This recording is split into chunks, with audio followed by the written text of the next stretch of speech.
Okay, this is huge. Really, really, really huge. I'm super proud to be able to make an announcement today that we have an incredible new partnership, and it's featuring the very person that you're about to see. It is rarely where I get a chance to be able to talk to somebody who has had such a profound, real effect on what I've learned and how I approach my day-to-day stuff in business. So let's just jump into the good stuff. This is JR Butler on the DiscoPosse podcast.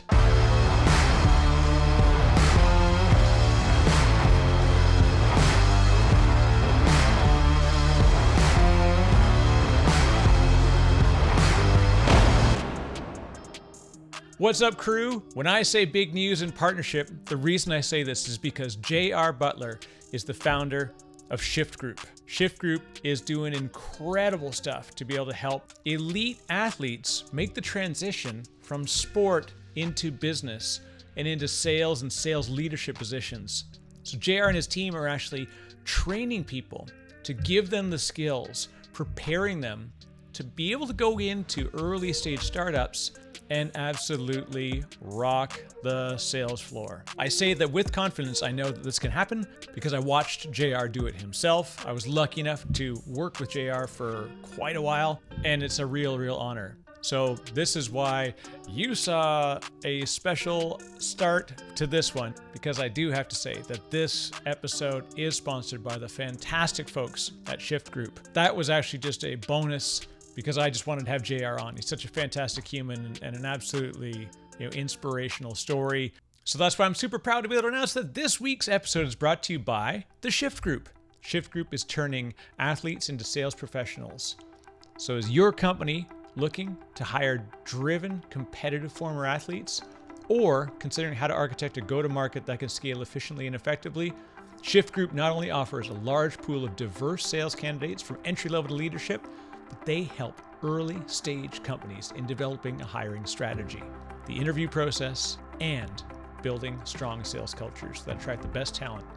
So if you're an early stage company, you need to do this. So if you want to check it out, you can head over to shiftgroup.io or just drop a line right to JR. So it's jr@shiftgroup.io. And hey, let's just get to the good stuff. This is JR Butler on the DiscoPosse podcast. Hey, this is JR Butler. I'm the CEO and founder of Shift Group, and you're listening to the DiscoPosse podcast. I've been waiting for the day that we could put this together, JR, and it's life is happening fast in like really interesting ways, but it's like slow and fast.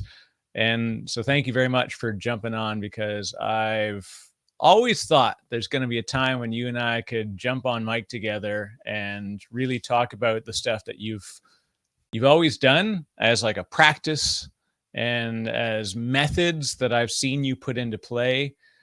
And now to see that you went even further and you're building a business around it. So this is fantastic. So for folks that are new to you, JR, because I've been lucky enough to spend a bunch of time with you in my life. And if you want to give a quick bio and an intro, and then we're going to jump in, we're going to talk about the Shift Group and what it's all about. Absolutely, Eric. I grew up in the Worcester, Massachusetts area.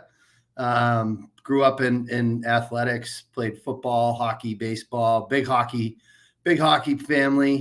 My father was a high school hockey coach for 30 years. So that was my destiny. I got to play in a hometown college, Division I. Both my brothers played Division I. And then I got right into tech right after school. Was lucky enough to grow up on the technology belt in Massachusetts. So was surrounded by it and ended up at an EMC VMware Cisco reseller right out of school. So most people start on the product side. I was lucky enough to start on the partner side.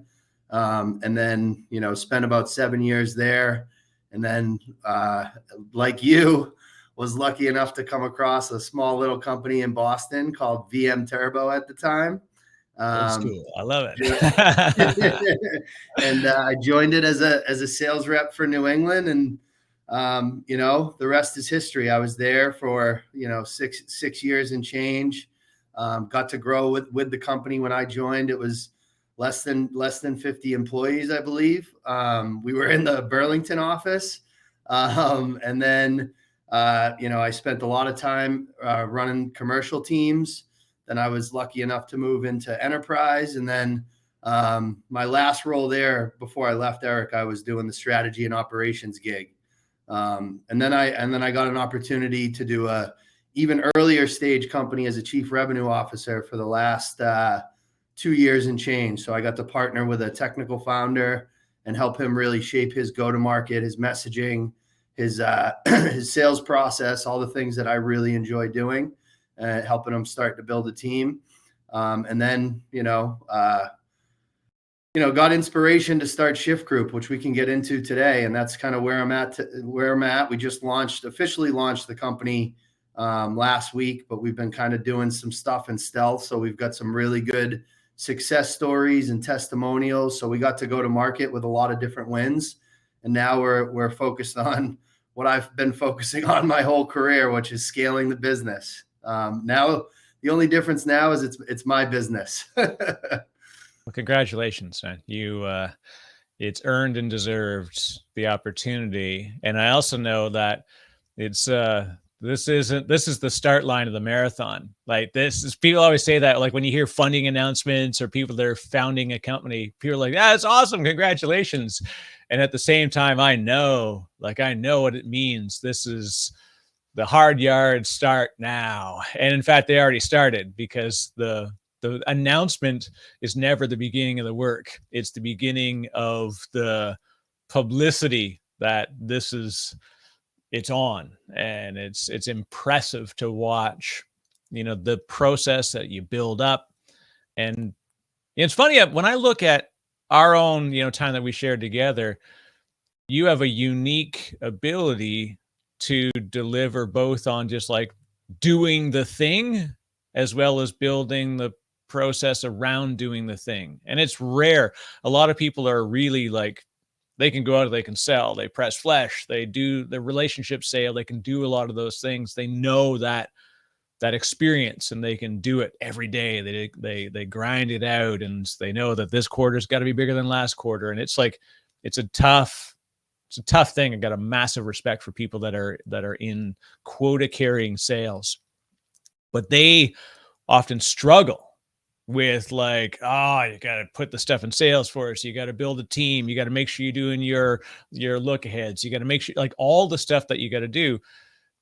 They almost like that gets in the way of them doing what they're doing sometimes. And you split that line. And then on the other side of it too, you got the sort of the sales ops and the process builders who are like, if only the salespeople would do what we asked them to do, we could get better visibility into, future bookings. And like, you're trying to build a business. So to split that line, it's a real sort of unicorn type of rarity. Yeah. I mean, I think a lot of people don't realize that there is a difference between being in the business and being on the business. That's kind of how I describe what you're talking about. And I think it's really critical to be able to do both. Especially as a CEO, as a founder, like, you become, especially when you're small, right? You're the face of the company in most cases. But you're also the one that has to go and execute. So, it's something that I've always paid attention to, and like I'm kind of building it in to my operational cadence. And I always have been able to do that, where, even as a sales rep, process was so critical for me and for me to be successful. And process is about your cadence, how you operate your daily schedule. Maybe it comes from being an athlete my whole life, but the way that I've always kind of made sure to balance the two is by blocking off time for both, right? Like you just have to make time to take a step back and think about strategy and think about, process, but then you also have to make time to go out and execute it. So that's kind of how I've always done it in my head, is by blocking, really literally blocking time for both in my weekly, monthly, quarterly schedule. You know what I mean? Well, now you get the interesting add-on of being wholly and solely responsible for the outcome in a sense, right? As the CEO, the CEO is always the CRO at the beginning. And it's an interesting mix. And I've worked, like I'm an advisor to another startup, and watching this thing where literally like technical founder, 2 technical advisors, 2 developers, and going to market in really big, like B2B, but big B, like really Yeah. big B sales. And it's wild. It's a very David versus Goliath. And this split of being a CEO, building strategy, building a product at the same time, being a technical founder, and watching that, like, how do you go in and then pitch, but then build, and then, like, even just looking at raw sales, and like I learned from you, live the other side, like get on the phone, figure out that, like, I read Jeb Blunt and I like followed these folks that are leaders, and I learned about golden hours, and I learned about, what it takes to make this machine work. And like you said, it's this, like, you just got to be fanatical. Like, I don't feel like working out today, but that ice is waiting. And Yeah. if I don't work out, then there's no choice, right? It means that tomorrow's going to be a worse day. Today's a bad day, but tomorrow will be worse if I don't do what I need to do today. Absolutely. Absolutely. It's like, it can get hard because, you want to be focused on the strategy and the vision. But the best way to build the strategy and the vision is like what you said. It's going out and having those conversations, asking those questions, not losing customers, but like people telling you like, hey, this is interesting, but it's not quite there yet. I'm not ready to invest with you as a customer. I think that's where you learn the most, even as a technical founder. I've always believed, and I think we experienced it, an amazing example at Turbo, where the best founders build companies to solve the problems that they faced. Right. So, which is a great thing. But the challenge with that is sometimes that problem shows up in a different way to different people. So as a founder, when you're building something to solve your own problem, you have to also be able to take a step back and figure out how other people view that problem, right? And the best way to do that is conversations. And I think, those founders that do that end up building amazing companies when they're solving their own problem because they're passionate about it, but also being, self-aware enough to understand, like, okay, how do other people think about this? And how do they want to solve it? And then building a product to kind of meet the market, essentially. You know what I mean? Yeah, it's a very interesting balance. And I mean, look, it's the innovator's dilemma is one of those sort of oft quoted things, that this idea they get sort of like locked into vision and forgetting to then take feedback, and that feedback loop of getting out, getting in conversations. And it's a weird thing too. You also have to create business. And I remember, even, someone you'll know, of course, Shmuel Klieger, who's the founder of one of the founding team at then VM Turbo and then Turbonomic. We're at an event one time, and everybody from sales was coming back from, it was like VMworld or something. And they're like, yeah, I just had a great conversation with this person. And I was like, yeah, we're having really great conversations. Hey, how's your day going? Yeah, we're having really good conversation. He finally just goes, guys, time out. You don't build a business on conversations. You build it on deals. Stop having conversations. And it was this funny thing of like, the conversation isn't the outcome. The business is the outcome. What did the conversation do to further your path towards that outcome? And sometimes we get lost.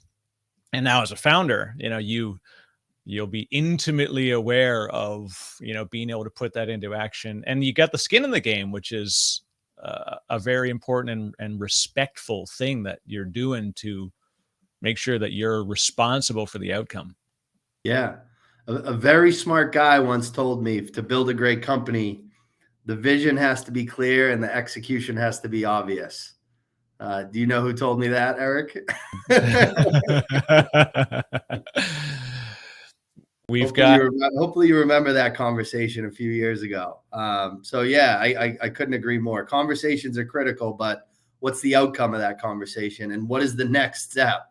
Right? That's really what it comes down to in terms of getting to that kind of golden nugget of revenue is moving the ball forward in those conversations to a next step, to an eventual like investment in your product, right? So and it happens in different ways at different companies. And I'm figuring that out at Shift Group. That's what I've kind of done my whole career, is figured out how do these conversations have to play out in order to get to the outcome that I want. And then you can start to shape the conversations, ask the right questions, and position your solution to the problem the right way. And those conversations are important, but the next steps are the most important part of it, for sure. Yeah, this is the interesting thing. And now, we've sort of talked a bit about this idea of like splitting the line between being in the business and being on the business, the idea of understanding the personality it takes to, go out and be on the ice, out on the fields, wherever it is, on the mountain. I say proudly wearing my UBC shirt. My oldest daughter is at UBC, and she was 8th in Canadian nationals for snowboard freestyle, so slopestyle rather. And watching that, like what it takes to make that happen and fitting it in when no one's paying you, right? Like really just saying like, I care so much about this that I'm willing to throw myself on it. And so there's this dedication that's required in athletics. But then when you move over to sales, it's like, you start to see them align. And so let's talk about Shift Group. What's the founding premise and the vision that made you bring Shift Group to the market? So, I'm sure a lot of founders say this, but I honestly believe, Eric, that this was like my destiny to start this company. My entire like first 23 years of my life was dedicated to athletics.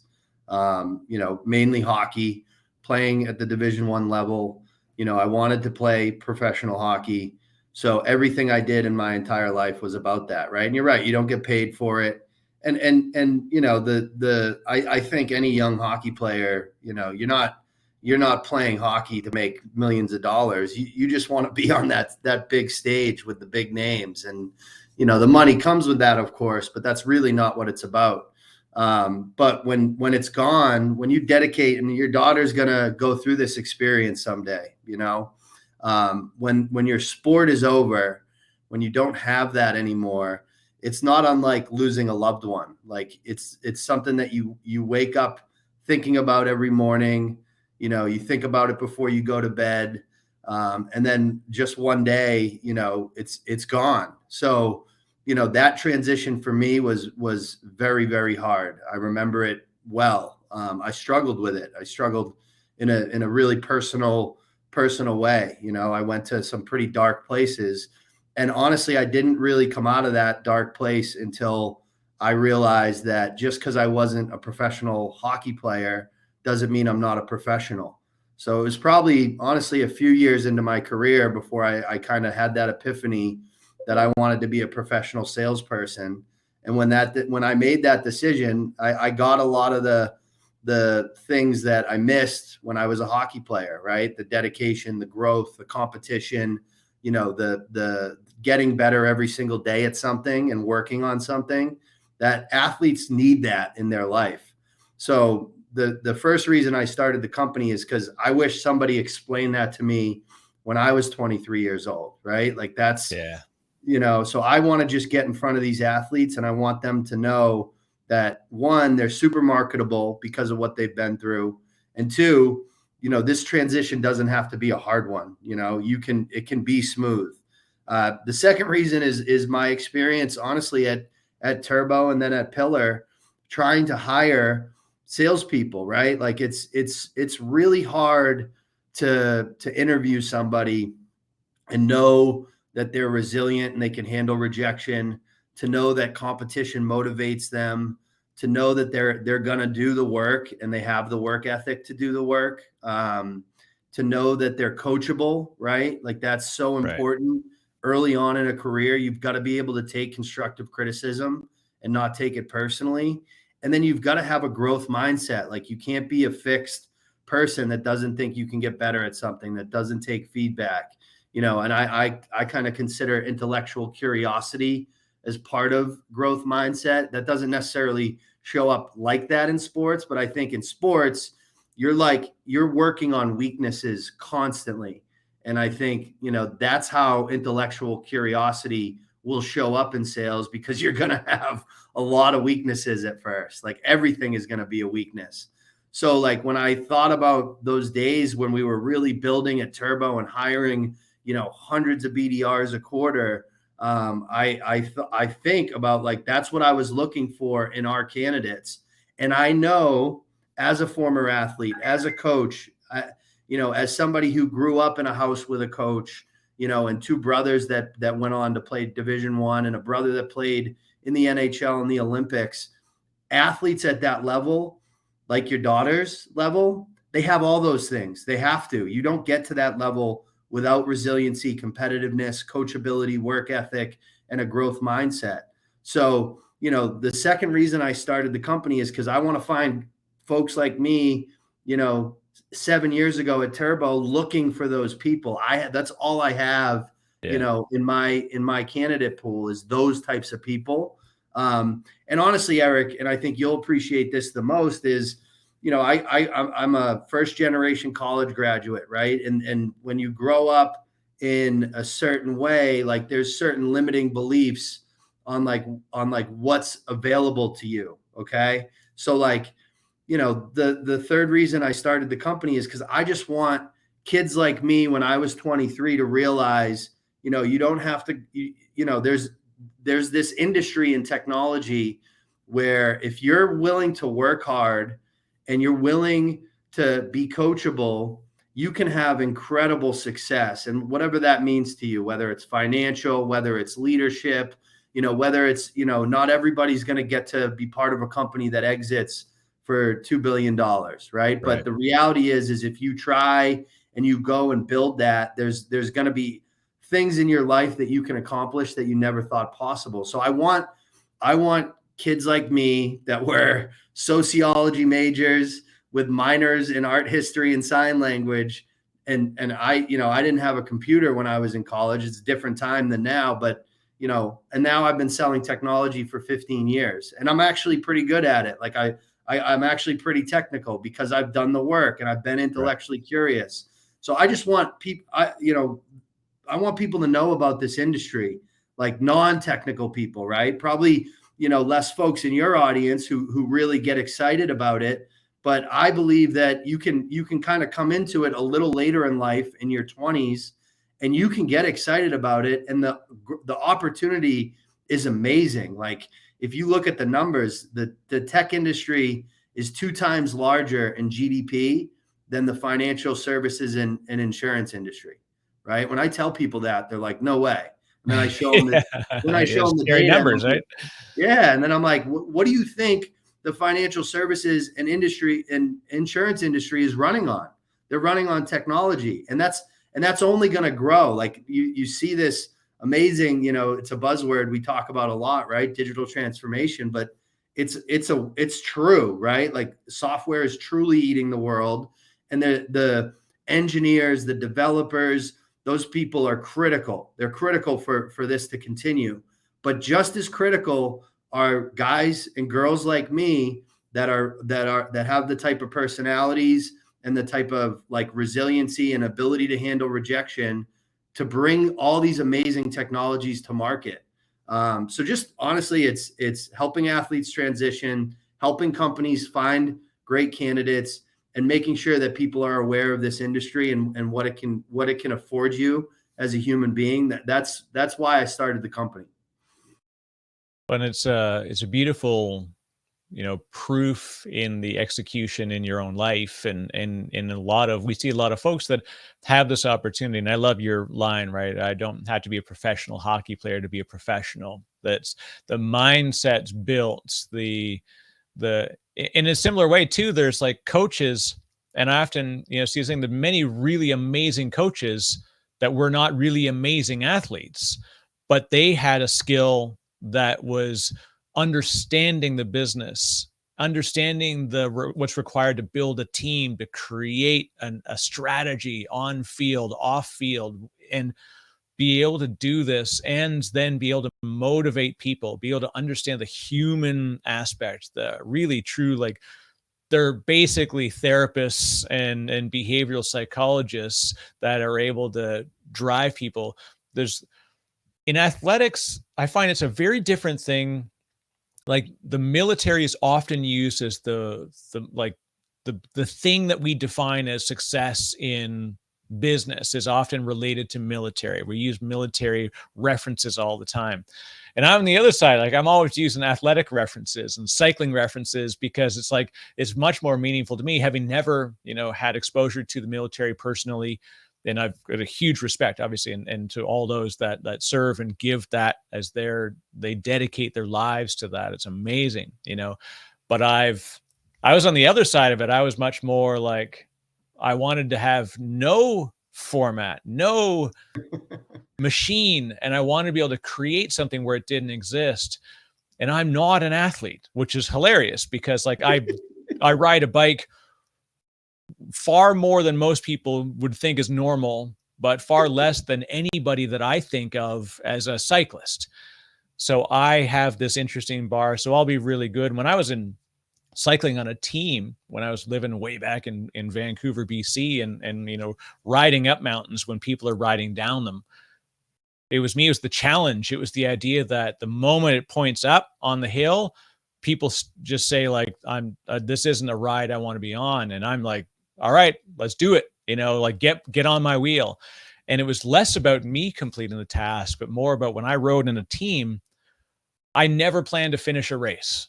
My whole goal was to ruin the day for most of that field so that the guy behind me who's on my team that I know is going to finish the race can sit in my wind and then take it, right? So I could do the best that I could do. I wasn't going to be the guy on the podium. I never even wanted to be it. I wanted to make sure that my team got there. And that was my dedication. So in a way, like, some of that military stuff came through in that I was willing to sacrifice myself for the greater good. And I enjoyed it. You don't show up in the roles, for great finishing times, but there's an honor in doing that. And the same thing. And so in athletics, when you take that into business, it is really that you're not the star. The customer is the star. That's the story you're exposing. That's the thing you're bringing out. And you've always really, really personified that ability to do that. Yeah. And one of the really fun things about this business, Eric, is I get to plant the seeds of, like, how I view sales to kids that are really just starting to get into it. And I think, mindset and the way you view selling is really critical for like, a foundation for your career. So, like, we have like an LMS that these kids go through training with us. And when we talk about, like, the role of a salesperson, we're not talking about, haunting people or, like, being pushy or anything like that. We're really about, the thing that I explain to these guys is, software exists to solve problems. That's it. That's why people don't buy software because it's cool. They buy software because it solves a problem. And your job as a salesperson is to identify that problem in your customer. And sometimes you have to help them identify that problem, right? I think the best companies in the world solve problems that customers don't realize they have. So being able to pull that problem out of a customer and be really, like, smart about how you do that is critical. You can't tell somebody that they have a problem. You have to, help them get there themselves. So we teach that. We teach, making sure that once you solve that problem, you then have to tie it to their business, to their role, and really understanding how does the problem show up for them, right? And then, then as a salesperson, you should be spending most of your time once the person agrees with you that they have the problem and you've identified it in a way that they can understand it for their industry, their company, and their role. Your job is to help them, partner with them, capture the value of solving that problem. if you do those three things, you identify the problem, you make it relevant to them, and you help them like document the value of solving it, then, the sales will come, right? Then comes all the qualification and, negotiation and et cetera. But if you're just coming in and forcing something on somebody because you believe it and they don't, that's why salespeople sometimes can get a bad rap, right? Like you've got to come from the customer's perspective. And I love that I get to, release these salespeople into the wild with that mindset. I hope that I'm building like a small part of a generation of sellers that are really customer centric people. And I'm super excited to watch them in their career and grow and see how that foundation helps them in their success as salespeople. The high performance mindset translates to other things. It's just like even fantastic sales teams and sales, people, the thing they sell can change. What they've got is the mindset. So you throw whatever it is at it, right? So, people always joke Michael Jordan was a really bad baseball player. No, he was not an MLB level, like he was MLB level, but he was a decent MLB player. He was not the best player on it. So like people kind of railed on MJ, like, yeah, look at that. He's a garbage baseball player. You're like, you realize he's playing in the elite of the elite. That it's, like the guy that finishes last at the Tour de France, still better than any other rider that I'm ever going to ride with in my life. And he's going to finish like 7 hours behind the guy in first place. Right. The women's Tour de France. I remember this thing. When I was living in BC, I used to ride, and I was lucky. There's a lot of pro cyclists out there, really, and elite level cyclists that aren't even pro. They're neo pro, and so they'll be category 2, category 1, top level amateur athletes. So maybe getting a little bit of sponsorship, or like a little bit of sort of basically a stipend for riding a bike.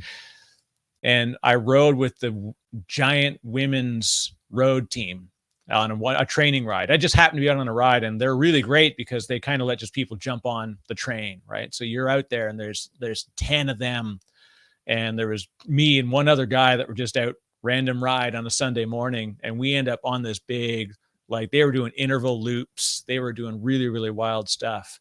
And hearing their coach with them saying, like, if you don't feel like you're going to throw up, you're not pushing hard enough. And it was like, oh yeah, no problem. I got that feeling, right? Like, so I was riding with, female athletes and could barely hang on. And people don't get that. It's like men, women, elite, top level athlete versus a really good amateur, whatever it is, they're at a level that is different, and they're willing to do stuff that gets them there and pushes them beyond it. And this idea of sort of like being better than yesterday, whatever it's going to be, like that mindset. You're going to be sick one day. You're going to train all year for an Ironman, and then 3 days before you get the flu and it's over. And to be able to still get out there and do it, like finish 438th, just because you got to know that you got through it. And then knowing that next year, like, I'm going to do it. I got to keep going. You get back on the bike, you get back out on the field, you do whatever it takes. I love that mindset. I wish I had it. I mean, I wish I had more of it, but you can spot it in people.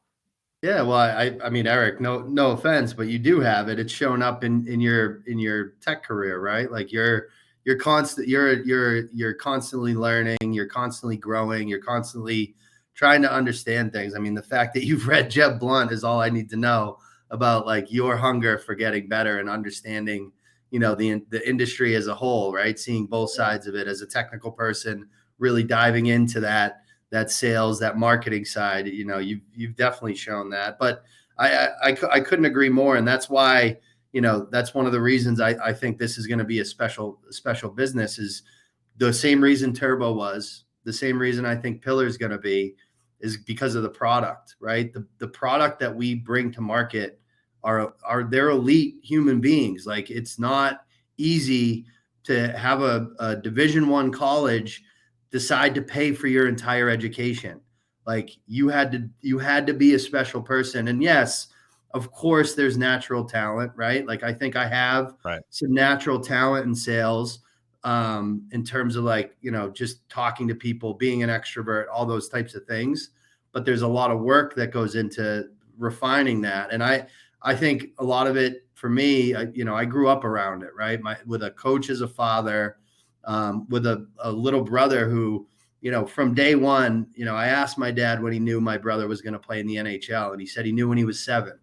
But that said, my brother was in the driveway with me every summer, shooting pucks, running sprints in our street in front of our house. Like, yes, he was great, but he wanted to be better. And it showed up every day. And I think, that's one of the reasons I think I'm excited about this company the same way I was excited about Turbo and Pillar, is because I know that our product is unique. Our product just happens to be people this time, but these are really, really special people. But and if you think about, now again, having gone through, being in a growth startup, being on the outside on the customer side of the world, like just watching the industry and learning how it works. And I worked in finance and insurance companies for a long time. I worked for a chemical company, an explosives company, which is kind of cool. And the first thing I did was I learned the business, because then the technology mattered more to me, like understanding what the reason I was doing what I was doing. And that allowed me to sort of map and understand. And then when I got to Turbo, it was the same thing. I'm like, I'm going to stay out of the sales side because I want to learn the customer story. And then very quickly I realized, like, we're all in sales. And it was, that's a weird thing that a lot of people struggle with, especially technologists, where you kind of get in this thing of like, no, I'm not in sales. Like, well, in a sense, we all are. We are always telling the story. We're always carrying the vision with us. And you may not be quota carrying, but you're ultimately responsible. And in a weird way, like, marketing teams are some of the sort of the unsung heroes often. I don't say that just because I work in a marketing team, but these folks will have the same paycheck if you do 40 million or 4 million. But their goal is to get the people that will get you to 40 million what they need to get to 40 million, right? And as a quota carrying rep, there's a massive responsibility, because your base is base and your upside is self-imposed. So there's a very different responsibility. And then there's understanding and respecting the reason why each of us has that responsibility and that upside. So as a marketing team, I know, like, hey, I don't have to grind it out every day for 720 days to make a deal happen. Right. But I also know there's a thing that I'm doing where I will be compensated more if I head towards this thing, and it's like changing roles. And it's a very interesting thing of crossing the boundary of what you do to understanding and empathizing with what others do. And I think that's what makes us good at understanding the customer story too, is that you can say, like, hey, I'm here to sell technology, but what's your day look like? What's this thing that bugs you every day? And you get them, they're like, oh man, you wouldn't believe I got this goofy thing that really just drives me nuts. And you're like, oh yeah, tell me about it. Like, I'm really curious. Like, how do you think you can fix that? I'm like, I don't know. And like, well, we actually, now all of a sudden you're like Ricky Roma. You're like, nah, I'm not going to show you these. I'm not going to show you this real estate. Like, it's not really for you. And next thing you know, you're putting their hand on a pen, and that pen's going onto a contract. Yeah, absolutely. Yeah. And not to overdo the sports analogies, but like, it is a lot like sports in that, like, everybody has a role, right? Like, and I think athletes understand that inherently. Like, just because you're not the one, throwing the touchdown or scoring the goal, the part that you play, even if it's, I wasn't a great hockey player, right? I was, in college, my role was a locker room guy. Like I was there to, keep it light in the locker room, make sure everybody was still having fun, making sure the boys were all getting together, those types of, but that's a critical role in a team. Right.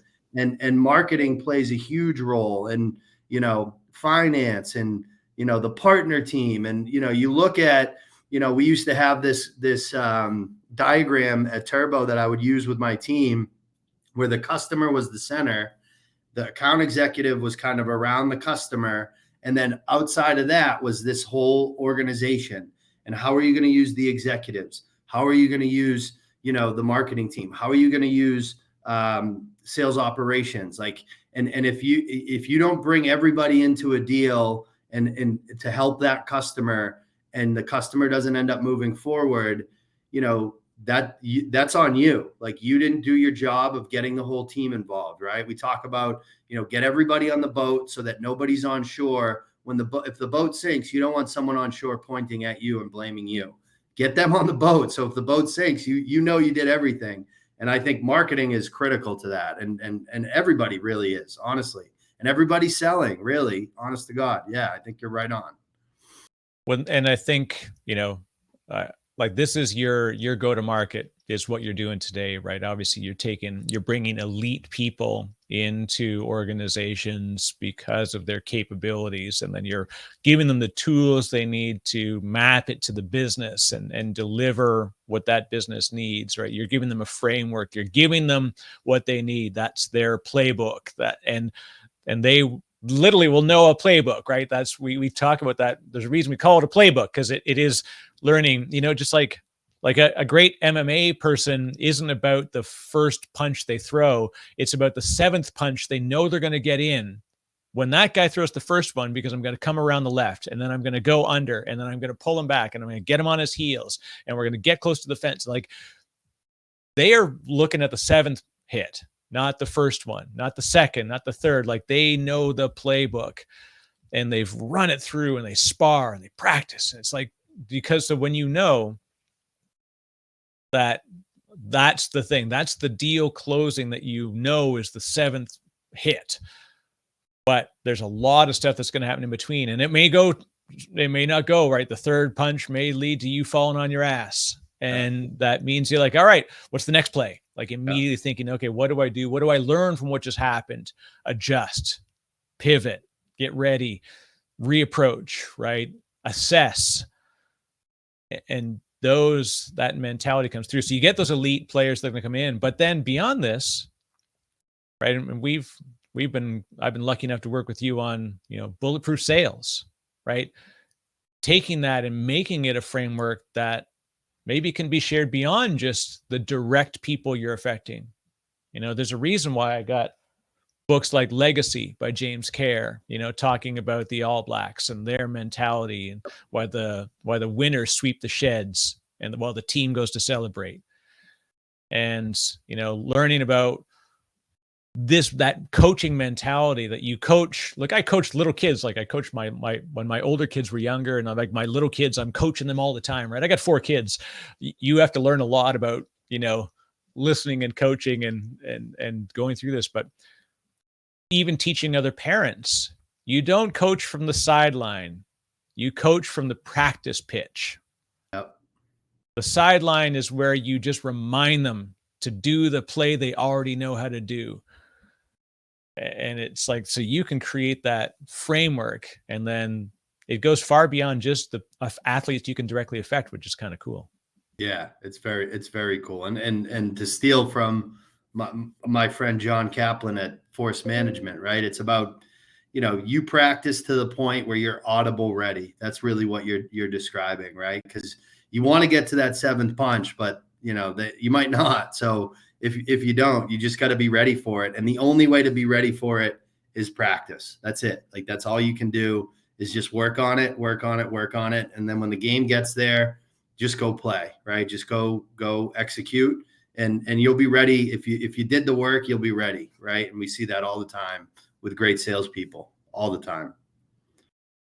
Now, the challenge in the early stage startups, especially, right? Hiring early, bringing somebody in that's got that elite mindset, but is then willing to grind it out. And I think that's really where the perfect pairing comes with the folks that you have in your roster, right? Is that they're going to be willing to do some uncomfortable shit for a long time before there's a payoff, versus like, I've seen it at business after business. We experienced it directly. When you and I worked at Turbo, you bring in people, they're like, yeah, they work for a $5 billion company. So obviously they know how to run a $5 billion sales team. And you're like, that's all they know how to run. They don't know how to run a $40 million sales team and get them to 5 billion. They're way later.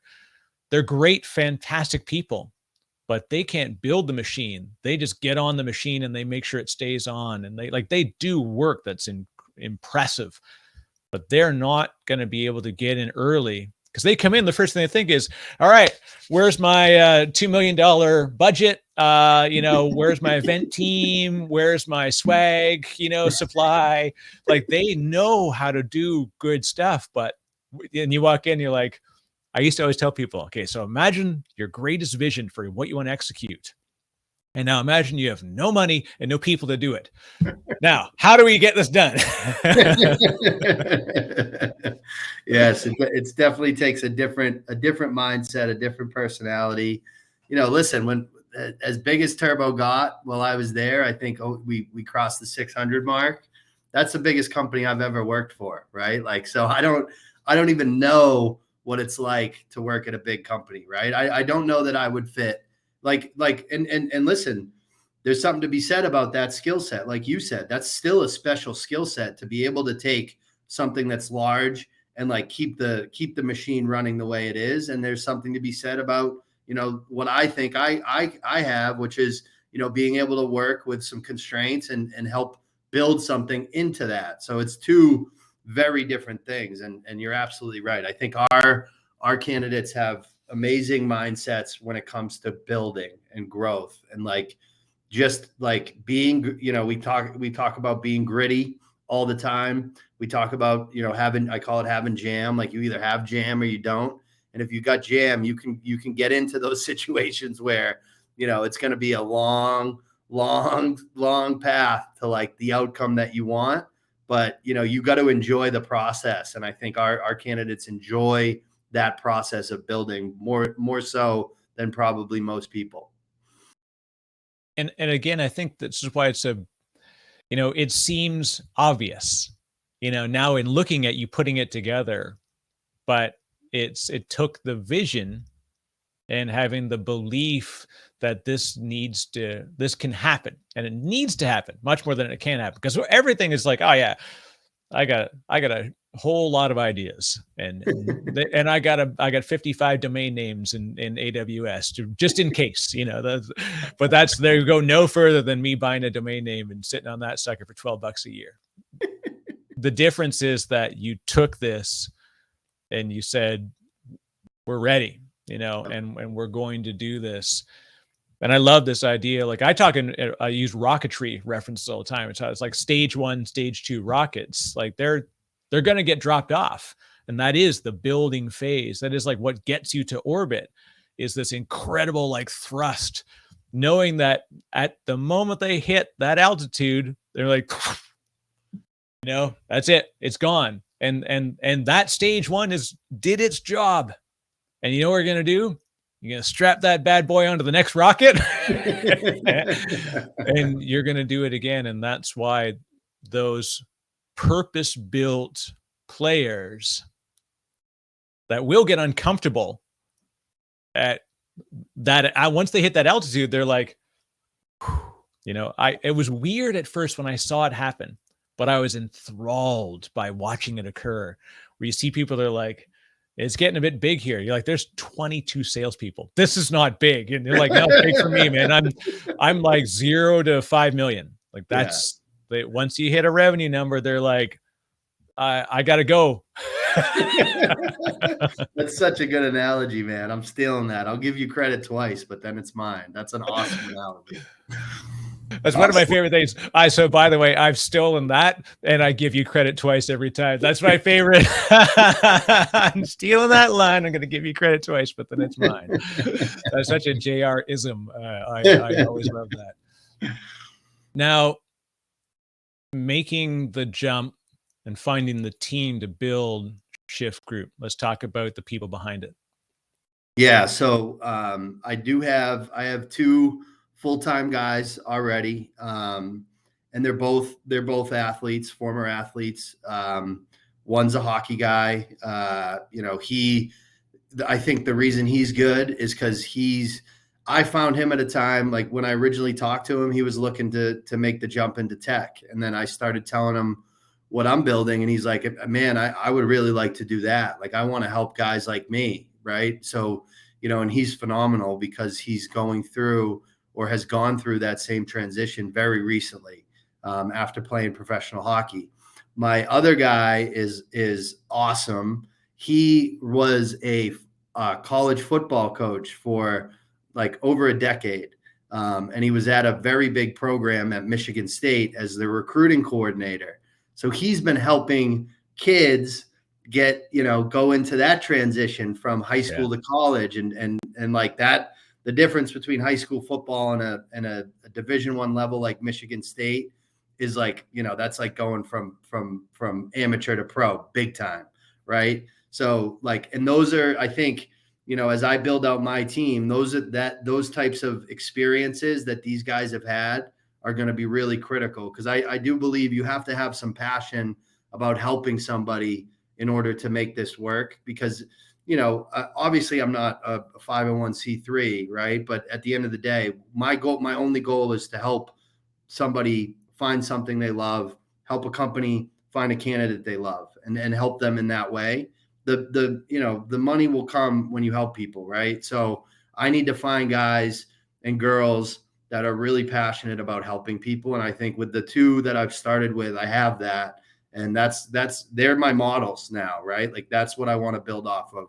And so that's kind of how I think we're going to grow the business, is continuing to bring in people like that. That's going to be critical.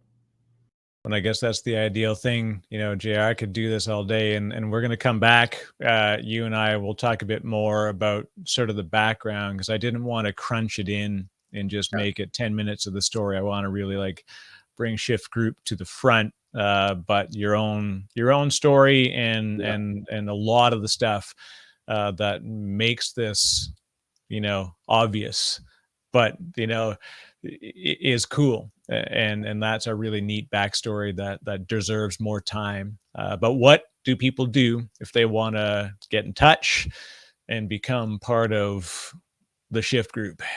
Absolutely. I mean, for sure, like our big focus right now is finding some more companies. We have, we've done a good job before launching the company, building partnerships with, athletic departments, players associations, teams. Now we're looking to grow where we can put these elite athletes. So if anybody's looking for great people, they can find us at shiftgroup.io is the website. And they can reach out directly to me, jr@shiftgroup.io. I think they should know when reaching out to me that I've been in their seat. I know exactly where they're at. I've seen companies from pre-Series A to Series A, and then obviously with Turbo from A to exit. So I've been through it all, and I know what they need, and I just want to help them. So yeah, jr@shiftgroup.io is a perfect way to contact me, Eric. There you go. If you're in venture, this is the team you want building your team. So get on it, JR. Thank you very much. This has been amazing. And I wish you all the best. And I know that that's nothing more than me yelling from the sideline, because I know you already got the playbook. So I'm just making sure that the playbook works, but I'm glad to be on the sideline and watch it occur. Eric, so good to catch up, man. Great to see you. Thank you so much for having me. This was an awesome conversation. I appreciate you. There you go, folks. JR Butler, get in touch.